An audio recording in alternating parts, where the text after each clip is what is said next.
বিচার প্রার্থীরা আদালতের দরজায় বিচারের আশায় জানতো, তাই তো।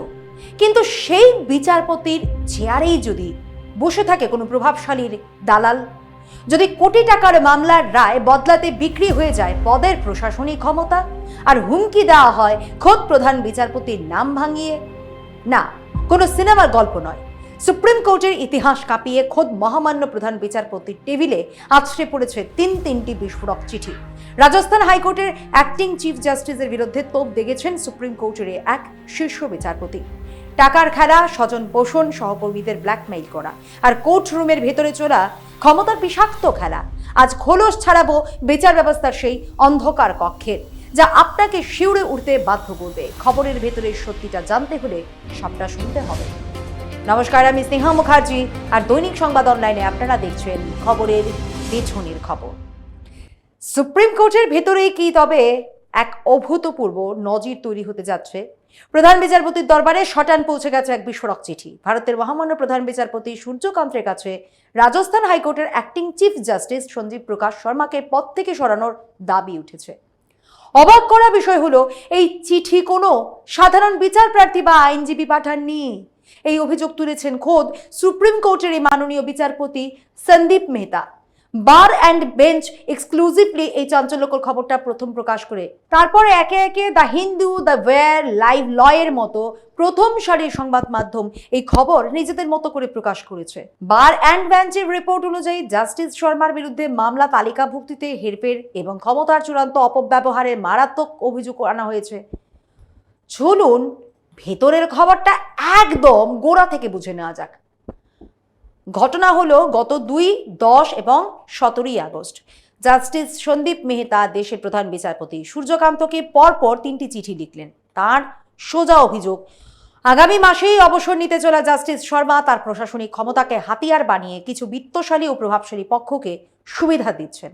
রাজস্থান সফরে গিয়ে নিজে এই বাস্তবতার মুখোমুখি হন জাস্টিস মেহতা।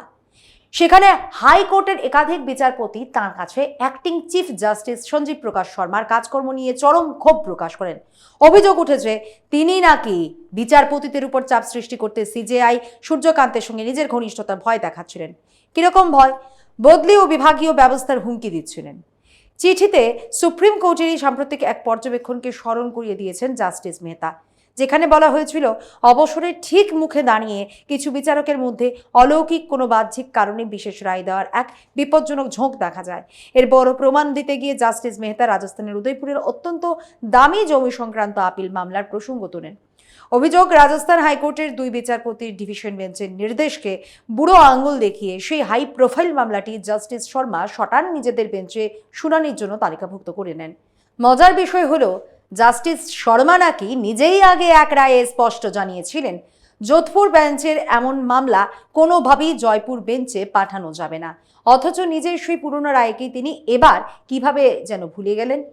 কথা এখানেই শেষ নয়। 17 আগস্টের চিঠিতে বিস্ফোরক অভিযোগ আরও বাড়ে। উঠে আসে হাইকোর্টের আরও এক বিচারপতি উমাশঙ্কর ব্যাসের অভিযোগের কথা। সেখানে স্পষ্ট বলা হয় জাস্টিস শর্মার ব্যক্তিগত জেদ আর খামখেয়ালিপনার মাসুল গুনতে হয়েছে পুরো প্রতিষ্ঠানকে। তার আপত্তির কারণেই নাকি যোধপুরে হাইকোর্টের নতুন ভবনের উদ্বোধন আটকে গেছিল। অভিযোগের তীর কিন্তু শুধু জাস্টিস মেহতার মতো শীর্ষ বিচারকদের দিক থেকেই আসেনি। আইনজীবীরাও ক্ষোভে ফুঁসছেন। আইনজীবী পূজা ত্রিপাঠী সুপ্রিম কোর্টের বিচারপতি বিক্রম নাগ এবং জাস্টিস মেহতা সহ 16 জন গুরুত্বপূর্ণ ব্যক্তিকে চিঠি পাঠিয়েছেন। পূজা ত্রিপাঠীর চিঠির অভিযোগগুলো শুনলে চমকে উঠবেন। বলা হয়েছে, জয়পুর ও আজমিরের স্থায়ী লোক আদালতে ক্ষমতার জোর দেখিয়ে নিজেদের ঘনিষ্ঠদের বসিয়েছেন জাস্টিস শর্মা। সেই তালিকায় তাঁর শৈশবের এক বন্ধু থেকে শুরু করে 2 জেলা বিচারকের স্বামীও রয়েছেন। শুধু তাই নয়, হাইকোর্টের বিচারপতি পদের জন্য যে 4 জন মহিলা আইনজীবীর নাম তিনি সুপারিশ করেছিলেন তাদের নাকি আদালতে কোনো সক্রিয় প্র্যাকটিসই ছিল না। অথচ অভিযোগ, তারা সবাই কোনো না কোনো প্রভাবশালী প্রাক্তন বিচারক বা সিনিয়র আইনজীবীর ঘনিষ্ঠ। এই মারাত্মক সব অভিযোগের পাহাড় দেখিয়েই জাস্টিস মেহতা কলেজিয়ামের কাছে একটাই জরুরি আর্জি জানিয়েছেন, জাস্টিস সঞ্জীব প্রকাশ শর্মাকে অবিলম্বে রাজস্থান থেকে অন্য কোথাও বদলি করা হোক। সিজেআই সূর্যকান্তের কাছে তার স্পষ্ট দাবি, অন্য কোনো রাজ্যের চিফ জাস্টিসকে যেন অবিলম্বে রাজস্থানের দায়িত্বে আনা হয়। জাস্টিস মেহতার পরিষ্কার কথা, এই সত্যকে আর চেপে রাখা বিচার ব্যবস্থার জন্য ক্ষতিকর। এখন দেখার এই নজিরবিহীন চিঠির পর সিজেআই সূর্যকান্ত কি পদক্ষেপ নেন। যদিও গোটা বিষয়টি নিয়ে সুপ্রিম কোর্টের তরফে কোনো প্রতিক্রিয়া এখনো আসেনি। আরও একটি বিষয়, অভিযোগ অত্যন্ত মারাত্মক হলেও যেহেতু প্রাতিষ্ঠানিক তদন্ত হয়নি, তাই গোটা বিষয়টির সত্যতা এখনো সরকারিভাবে প্রমাণিত নয়। ওকে, চলুন সিজিআইকে লেখা জাস্টিস মেহতার চিঠি নিয়েই কথা বলি। একেবারে ক্যালেন্ডার মেপে চিঠি পাঠিয়েছেন জাস্টিস সন্দীপ মেহতা। 2রা আগস্ট, 10ই আগস্ট আর 17ই আগস্ট, ঠিক এক সপ্তাহের ব্যবধানে প্রধান বিচারপতির টেবিলে তিনটি চিঠি জমা পড়েছে।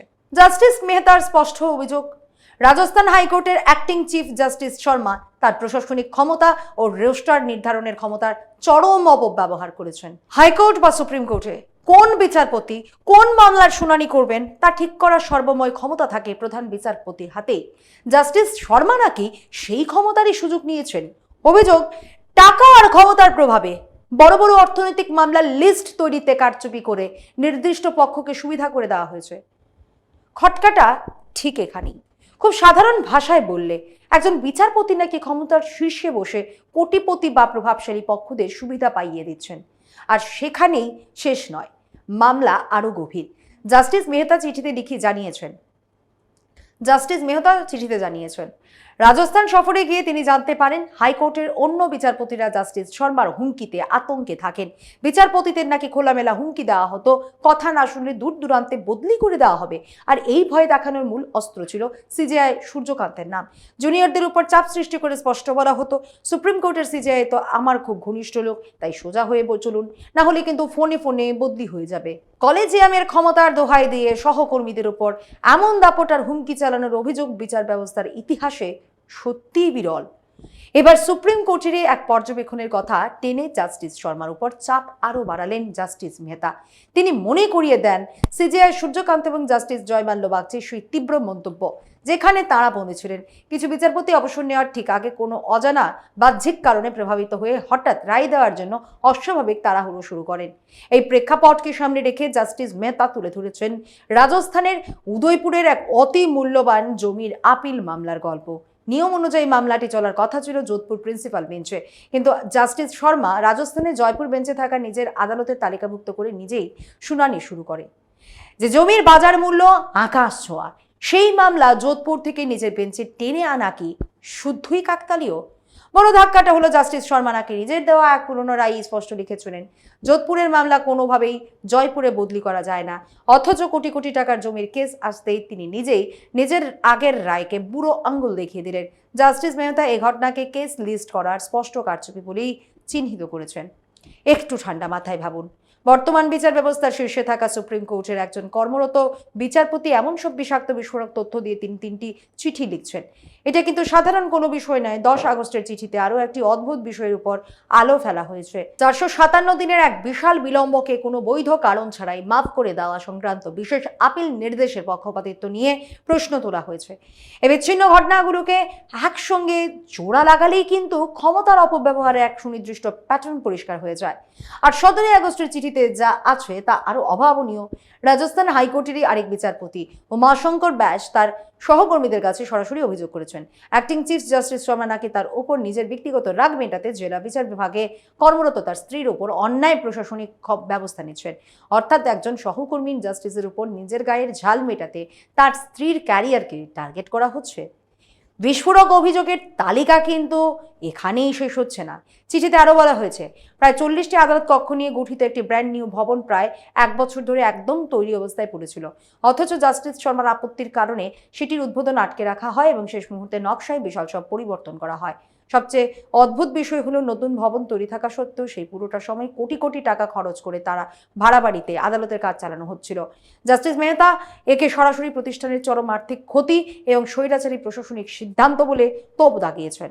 পরিস্থিতি এতটাই জটিল রূপ নেয় যে শেষ পর্যন্ত জাস্টিস মেহতা এবং জাস্টিস বিজয় বিষ্ণুইকে খোদ প্রধান বিচারপতির হস্তক্ষেপ চাইতে হয়, তবেই গিয়ে সেই ভবনের দ্বার উদ্ঘাটন সম্ভব হয়েছিল। এর পাশাপাশি স্বজন পোষণের মারাত্মক সব অভিযোগও প্রকাশ্যে এসেছে। সুপ্রিম কোর্টের হবু প্রধান বিচারপতি জাস্টিস বিক্রমনাথের কাছে আইনজীবী পূজা ত্রিপাঠীর পাঠানো সেই অভিযোগপত্রের কপি জাস্টিস মেহতার কাছেও পৌঁছায়। সেখানে স্পষ্ট বলা হয় জাস্টিস শর্মা নিজের ক্ষমতার জোর দেখিয়ে জয়পুর ও আজমিরের স্থায়ী লোক আদালতে পছন্দের মানুষের পুনর্বাসন দিয়েছেন। সেই সুবিধাভোগীদের তালিকায় নাকি তাঁর শৈশবের এক ঘনিষ্ঠ বন্ধু এবং 2 জন জেলা বিচারকের পরিবারের সদস্যরা রয়েছেন। আর হাইকোর্টের বিচারক পদে পদোন্নতির বিষয়টি অভিযোগ, জাস্টিস শর্মা হাইকোর্টের বিচারপতি হিসেবে প্রমোশনের জন্য 4 জন মহিলা আইনজীবীর নাম সুপারিশ করেন, অথচ নিয়ম বলে যাদের দীর্ঘ ও সফল ল প্র্যাকটিস রয়েছে তারা আদালতে দুর্দান্ত সওয়াল জবাব করেছেন, তাদের নামই প্রস্তাব করা উচিত। কিন্তু জাস্টিস শর্মার সুপারিশ করা সেই 4 মহিলার নাকি আদালতে সক্রিয় কোনো প্র্যাকটিসই ছিল না, কিন্তু একটি বড় যোগসূত্র ছিল, তারা প্রত্যেকেই কোনো না কোনো সিনিয়র আইনজীবী বা অবসরপ্রাপ্ত বিচারকের মাধ্যমে জাস্টিস শর্মার অত্যন্ত ঘনিষ্ঠ বলয়ের লোক। এবার একটু পেছনের ইতিহাসটা জানা দরকার। 2016 সালের নভেম্বরে জাস্টিস সঞ্জীব প্রকাশ শর্মা রাজস্থান হাইকোর্টের বিচারপতি হন। পরবর্তীতে 2022 সালে তাকে পাটনা হাইকোর্টে বদলি করা হয়েছিল। সেই বদলির পিছনেও নাকি অভিযোগেরই পাহাড় ছিল। 2022 সালে পাটনা হাইকোর্টে বদলি হওয়ার পর জাস্টিস শর্মা সেখানে বেশি দিন থাকতে চাননি। শারীরিক অসুস্থতার কারণ দেখিয়ে আবার রাজস্থানে ফিরে আসার আর্জি জানিয়েছিলেন। কিন্তু 2023 সালে তৎকালীন প্রধান বিচারপতি VY চন্দ্রচূড়ের নেতৃত্বাধীন কলেজিয়াম জাস্টিস শর্মার স্বাস্থ্যজনিত যুক্তি খারিজ করে তাঁকে পাঞ্জাব ও হরিয়ানা হাইকোর্টে পাঠিয়ে দেওয়া হয়। তবে চণ্ডীগড়ে গিয়েও বিতর্ক পিছু ছাড়েনি। বলা হয়ে থাকে সেখানেও এক বিচারপতির সঙ্গে তার অতিরিক্ত ঘনিষ্ঠতা এবং বিভিন্ন কার্যকলাপে জটিলতা তৈরি হয়েছিল। অভিযোগ উঠেছিল ইন্সপেক্টিং জজ হিসেবে কাজ করার সময় তিনি অধস্তন বিচারকদের উপর প্রবল মানসিক চাপ সৃষ্টি করতেন, ভয় দেখাতেন, এমনকি এক বিচারকের ACR মানে বার্ষিক গোপন মূল্যায়ন রিপোর্ট ইচ্ছাকৃতভাবে খারাপ করে দেওয়ার অভিযোগও উঠেছিল তার বিরুদ্ধে। সবচেয়ে অবাক করা বিষয় হলো এত বিতর্ক সত্ত্বেও 2025 সালের মে মাসে কলেজিয়াম তাকে আবারও রাজস্থানে ফিরিয়ে আনে এবং তিনি অ্যাক্টিং চিফ জাস্টিসের দায়িত্ব পান। জাস্টিস সন্দীপ মেহতা তার চিঠিতে এই জায়গাটিতেই সবচেয়ে বড় উদ্বেগ প্রকাশ করেছেন। তার সাফ কথা, এমন গুরুতর সব অভিযোগ যার বিরুদ্ধে ঝুলছে তাকে রাজস্থান হাইকোর্টের রেগুলার বা স্থায়ী চিফ জাস্টিস হিসেবে উন্নীত করার চিন্তা করাও পুরো বিচার ব্যবস্থার জন্য অত্যন্ত উদ্বেগের। তিনি চিঠিতে স্পষ্ট দাবি করেছেন তাকে অবিলম্বে রাজস্থান থেকে সরানো হোক এবং অন্য কোনো রাজ্য থেকে বিচারপতি এনে রাজস্থানের দায়িত্ব দেওয়া হোক। এবার আপনারাই বলুন, বিচার ব্যবস্থার অন্দরের ওপরের দিকে বিচারকরা কিভাবে অধস্তন বিচারকদের ভয় দেখান, চাপ সৃষ্টি করেন বা ACR নষ্ট করার হুমকি দেন, সেসব কথা দীর্ঘদিন ধরে বিভিন্ন মহল আলোচনা করে আসছিল। খোদ সুপ্রিম কোর্টের একজন কর্মরত বিচারপতির এই বিস্ফোরক চিঠি কি সেই তিক্ত সত্যেই শিলমোহর দিল না? চিন্তা করে দেখুন, ঘটনা কতটা দূর গড়ালে একজন বিচারপতিকে চাপ সৃষ্টি করার জন্য অধস্তন বিচার বিভাগে কর্মরত তার স্ত্রীকে পর্যন্ত নিশানা করা হয়।